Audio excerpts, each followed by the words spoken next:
Hey guys, welcome back again. This is chapter 12, strategic performance management.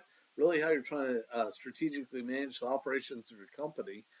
The first thing we want to talk about is a balanced scorecard and just sort of an overview of that. So, that is a strategic performance tool that translates the organization's goals into a balanced set of performance measures across multiple perspectives. In a balanced scorecard, you're not only looking at financial information, sometimes there's non financial information, there's qualitative and quantitative. And all of that is necessary in order to fully manage something. So think about like a real estate office. They're not just concerned about their sales performance, how they sold, or profitability and numbers and cost and things like that, but you're also concerned about, well, if I have a neighborhood, how many people are coming by? How many people are driving by? How many are stopping in the office if it's a new development? How many people are filling out cards? How many people are pre-qualified? How many people are coming to the open houses?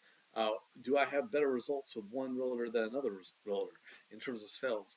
You're sort of trying to get like a holistic view of the business, and it doesn't always involve um, financial information. How long does it take to build a house, start to finish? Um, what kind of delays are there of the materials? Are we having problems with materials going missing, or there's you can measure a business a lot of different ways. And so with a balanced scorecard, you're really trying to figure out what the most important information is to capture. So it moves beyond financial metrics to provide a comprehensive view of performance. And it links strategic objectives with operational activities. So, four different kinds of perspectives on this balanced scorecard include financial.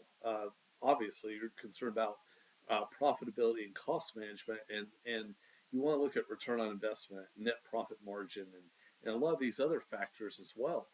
But you're also looking at customers. You're saying, what is our customer satisfaction and what's our market share in a particular area? What's our customer retention rate? What's our satisfaction scores? All of that matters. What about internal processes?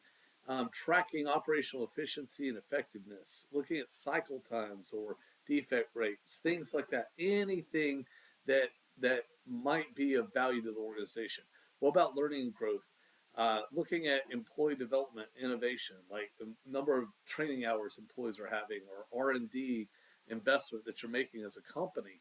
All of those are key metrics that you want to look at and really have sort of at a glance a balanced scorecard of how the organization is performing. So when we talk about like cost of quality, you know, sort of diving in and looking at what that means. So there's a cost of quality framework which categorizes costs associated with ensuring product services into four categories. So there's preventive maintenance, preventive cost. These are costs that you do to prevent defects, maybe training or process improvements. I know at Colonial Pipeline, we had cathodic protection over our pipeline. Well, that was a preventive maintenance program that we realized it's better to spend a little extra money and protect the pipeline than it is to have it explode in somebody's backyard and fire and environmental contamination and all that sort of thing that goes along with it. So it makes sense to protect the pipeline and keep it in better shape.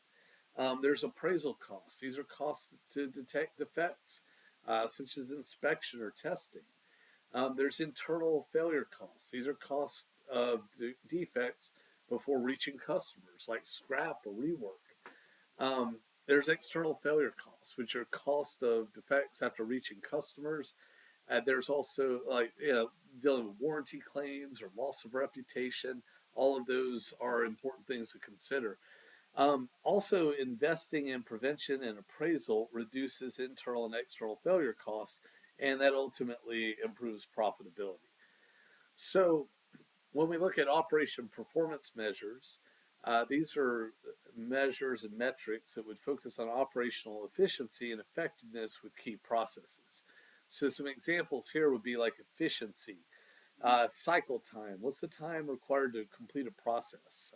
Capacity utilization. The percentage of the total capacity used. 100% is not realistic.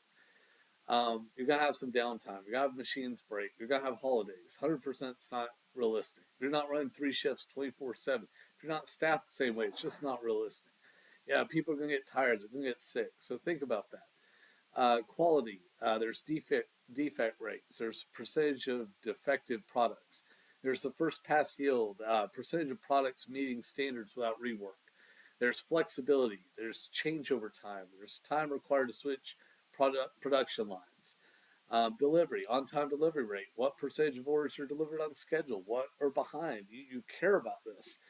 Uh, but operating performance measure helps identify different bottlenecks, inefficiencies, and opportunities for improvements. It's not a problem, it's an opportunity for improvement. That's important. People respond better to opportunities than problems.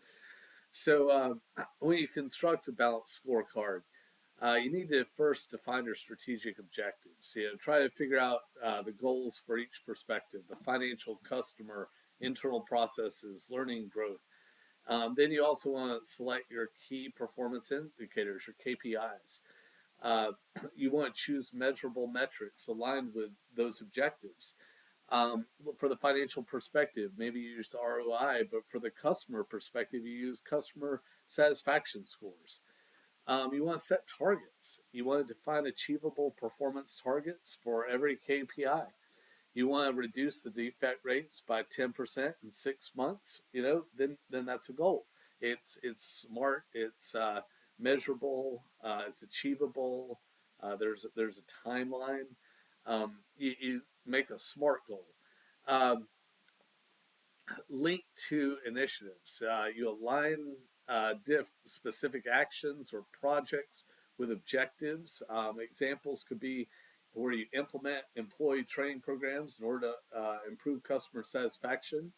You communicate and monitor. You share the scorecard across the organization and review progress regularly. Another thing, when if your objective is to improve customer satisfaction, so your KPI is customer satisfaction score. You want to achieve 90% satisfaction in 12 months. So you can measure it, and it's time sensitive. It's achievable. Um, but it enhances customers. In order to do that, you need to enhance the customer support and streamline complaint resolution. So, a well constructed scorecard creates a roadmap for achieving strategic goals. Um, when we get into ESGs, which are environmental, social, and governance responsibilities, ESG really focuses on the non financial aspects of business performance. It addresses environmental impact, social responsibility, and governance practices. So, some key areas for environmental, maybe the metrics are your carbon footprint or your energy usage, waste reduction.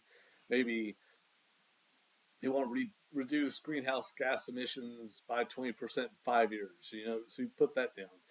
Um, Social, your metrics might be employee diversity, community engagement, ethical sourcing. Maybe we want to increase our supplier diversity to 25% over the next few years. Um, Governance, metrics, board diversity, transparency, compliance with regulations. Maybe we want to implement a whistleblower policy and ensure compliance audits. But why it's important is that this enhances your long term sustainability and it builds trust with stakeholders, including investors or customers, employees. Um, when I was coming up in the 90s, the big uh, trip was you maximize shareholder wealth. Maximize shareholder wealth. That's the purpose of an organization. But now we've taken more of a global outlook and been more of a good corporate citizen. It is sort of the nomenclature behind that. That uh, we're trying to be more uh, responsible with our actions and ethical with our actions and behave in an appropriate manner in the business world. So this is all important. Um, Ultimately, we want to incorporate your ESG metrics into existing perspectives. environmental initiatives under internal processes, and social goals under customer or learning growth kind of perspectives. So the balanced scorecard aligns strategy with actionable performance. It measures it across financial, customer, internal processes, and learning growth perspectives. When we talk about cost and quality, this really emphasizes prevention and appraisal to minimize failure cost. Operational performance measures tracks efficiency, quality, flexibility, and delivery to drive operational improvements.